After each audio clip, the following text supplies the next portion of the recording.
네, 이번에 함께 살펴볼 부분은 문제에 부딪히면 5Y를 활용하라 라고 하는 제목을 갖고 있는 5Y입니다. 실제로 문제 정리를 하는 과정에서 굉장히 많이 쓰이는 기법 중에 하나입니다. 네, 문제에 마주치게 되면은 대부분의 사람들은 문제의 본질보다는 솔루션에 집중하게 됩니다. 솔루션을 이 문제를 어떻게 해결할까에 조금 더 집중하게 된다는 거죠.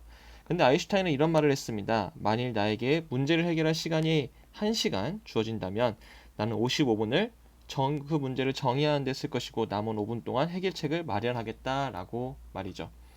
실제로 문제를 정의한다는 것은 해결책을 마련하는 것이 아니라 해결을 차고자 하는 문제에 대한 지속적인 질문과 확인을 통해서 문제를 둘러싼 시스템을 이해하고 문제의 본질을 찾아가는 과정이라고 이야기합니다.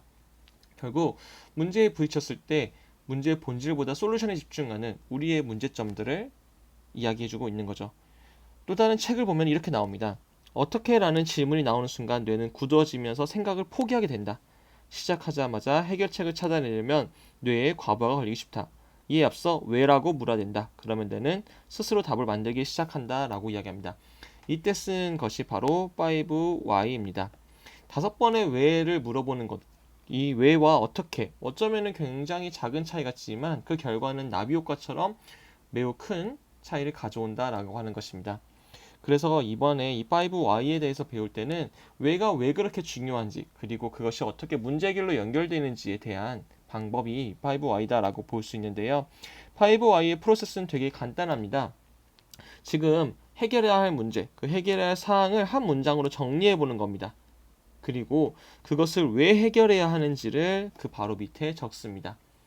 그 다음에 이것을 왜 해야 되는지, 그 다음에 이것을 왜 해야 되는지를 적어보는 겁니다.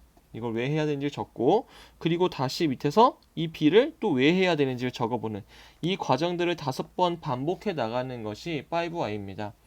네, 5번 반복한다라고 이야기하지만 사실은 문제의 본질을 알아가기까지 더 많은 과정들이 필요하다라고 하면 더 많은 시간들을 가져가는 게 필요하죠.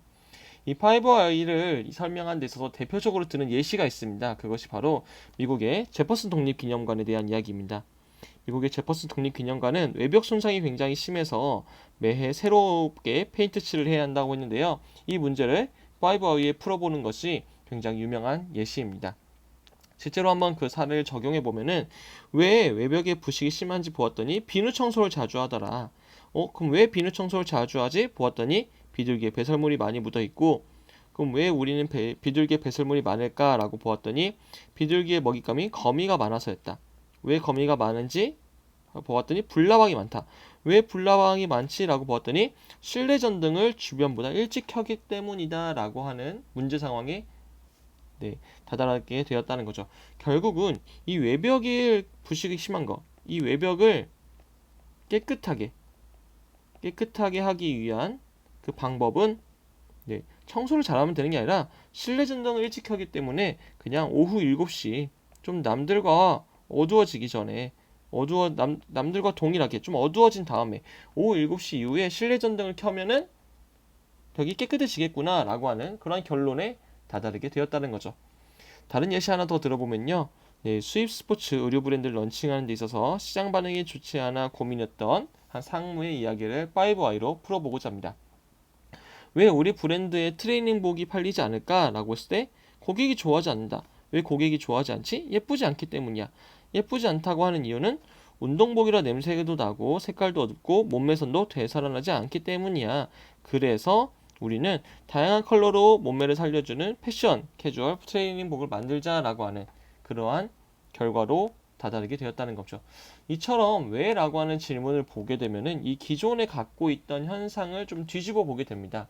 그래서 문제를 최대한 세분화한 다음에 하나의 문장으로 정리하고 그 문장을 다시금 그 문장에서 시작하는으로써 정리하고 또 시작하고 하는 그 과정들을 경험하게 된다라고 하는 거죠.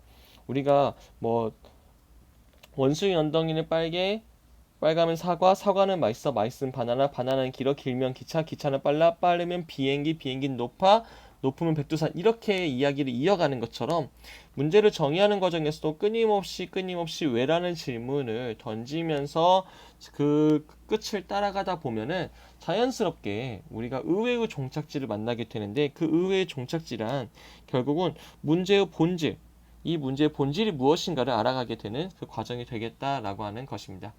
이러한 내용들이 문제정의 과정에서 많이 쓰이는 5Y에 해당되는 부분입니다.